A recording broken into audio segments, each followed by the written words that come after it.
Pour se purifier et éloigner les mauvais esprits, les Autochtones font brûler de la sauge blanche. Mais comme ça leur appartient, je me suis développé mon propre rituel canadien. C'est pour éviter que des esprits malveillants piqués au vif par mes propos pénètrent par effraction dans mon bureau. Parce que le temps est venu pour moi de vous lire une page sombre de l'histoire du Canada. Il s'agit du nouveau style vestimentaire de Céline Dion. Ben non, c'est pas vrai. Il s'agit des pensionnats autochtones. Ça a commencé dès 1900. Afin de s'assurer qu'ils adoptent les habitudes de vie des Blancs, des milliers d'enfants autochtones ont été arrachés à leurs familles et confiés aux bons soins de l'Église chrétienne, dans des pensionnats.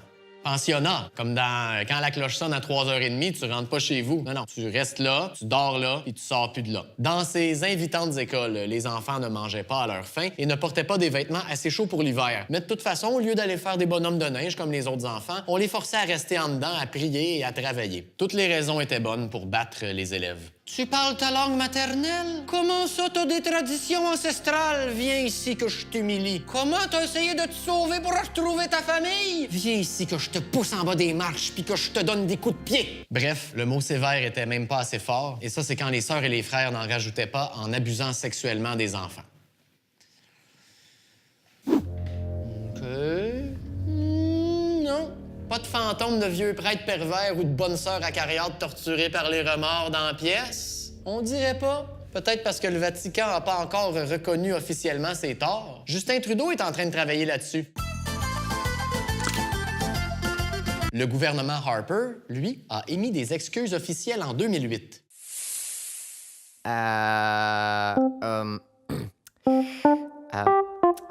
Nous le regrettons. L'histoire sordide des pensionnats, ça s'est déroulé principalement de 1900 à 1970. Le dernier établissement du genre a fermé ses portes en Saskatchewan en 1996. Des générations entières d'Autochtones ont été brisées et l'horreur des pensionnats hante encore les communautés d'aujourd'hui. Et oui, je suis d'accord avec vous, pardonnez mon langage, mais ça n'a aucun de bon sens. Et d'ailleurs, lui, Jésus, le Christ, je me demande bien ce qu'il en penserait de tout ça. Seigneur, pardonnez-leur, car ils ne savent pas ce qu'ils font.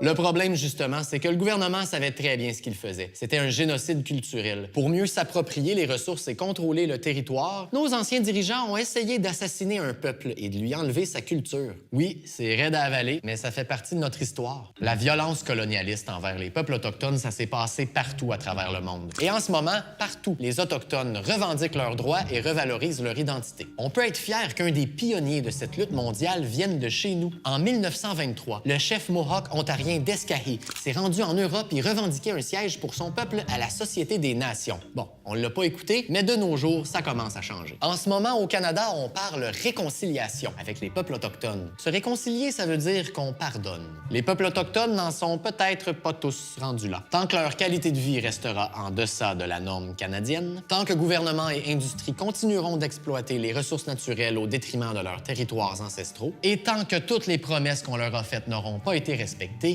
une réconciliation, écoutez, ce serait bien beau, mais c'est peut-être pas pour tout de suite. Et ne comptez pas sur moi pour faire des incantations afin de forcer les choses. Il y a bien des érables au Canada, mais j'aurais peur de manquer de sirop. Et de toute façon, on ne règle rien avec la pensée magique. Mais je me permets quand même de rêver.